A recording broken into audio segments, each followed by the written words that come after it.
Hi everyone, welcome back to evidyarthi.in. This is Varsha.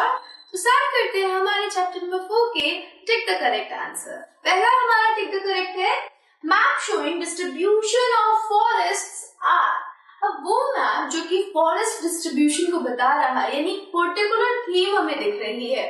Particular theme क्या है कि किस एरिया में कितना फॉरेस्ट है। डिस्ट्रीब्यूशन देख रहे हैं तो किस एरिया में कितना फॉरेस्ट है। तो ये मैप को क्या कौन सा मैप कहेंगे? फिजिकल मैप, थीमेटिक मैप या पॉलिटिकल मैप। फिजिकल मैप के अंदर हमें लैंड फॉर्म्स देखने को मिल जाती है, वहीं पॉलिटिकल मैप के अंदर हमें क्या देखने को मिलता है?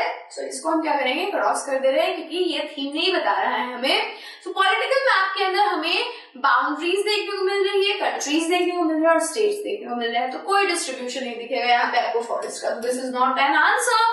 बचा कौन? थीमेटिक मैप, वो मैप जिसमें थीम्स यूज होती है और उस मैप के थ्रू हम किसी पर्टिकुलर थीम की इंफॉर्मेशन लेते हैं।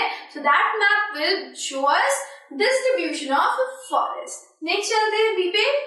The blue colour is used for showing. Blue colour का यूज हम किसको शो करने के लिए करते हैं? तो ये भी एक तरीके का सिंबल ही है, हमारे मैप में यूज होता है। और ये किसको शो करने के लिए करेंगे? फर्स्ट आपको water bodies, second mountain and third is plain. Plains क्या होते हैं? प्लेन्स ऐसी जगह होती है जहाँ पे एक्सटेंसिव एग्रीकल्चर होती है, ज्यादा एग्रीकल्चर होती है, तो प्लेन्स को हम ज्यादातर ग्रीन कलर में दिखाते हैं। वही माउंटेन्स को ब्राउन कलर देते हैं और वाटर बॉडीज जो कि हमारे स्काई की रिफ्लेक्शन करती है, स्काई के कलर को रिफ्लेक्ट करती है। और स्काई का कलर क्या होता है? ब्लू होता है। वो भी क्या हो रहा है, वो आप फर्दर क्लासेस में पढ़ोगे कि ब्लू भी नहीं होता है स्काई का colour, just reflect the blue colour. So वो दूसरी बात है, हम क्या करते हैं, हम अपने मैप्स पे रहते हैं। सो वाटर बॉडीज भी ब्लू कलर की होती है और ब्लू कलर से हम वाटर बॉडीज को शो करते हैं। सी पे चलते हैं। A compass is used first है to show symbols, to find main direction, third is to measure distance. तो कंपास जिसके ऊपर आप देखते हो कुछ इस तरीके का कंपास होता है जिसमें एक एन लिखा होता है एंड ऐसे करके, ठीक है, हाँ ये होता है कुछ बना हुआ।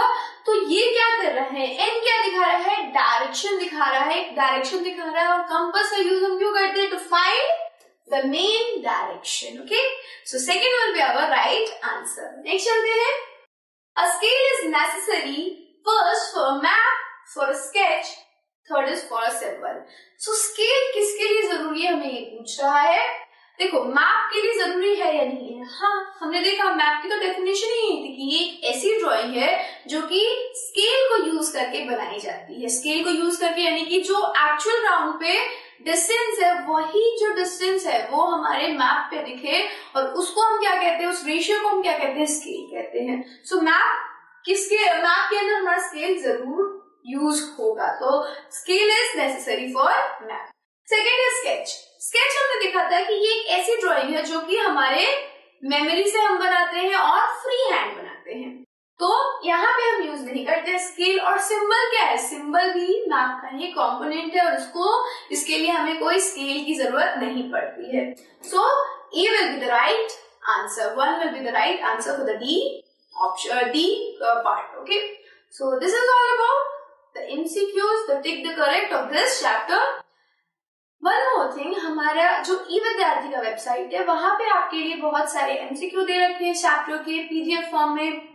चैप्टर दे रखा है, साथ ही साथ question answer, sample paper and previous year paper भी अपलोडेड, और ये सारी चीजें फ्री में है। So go check it out and do subscribe us. Till then, stay safe and keep learning with us. Bye.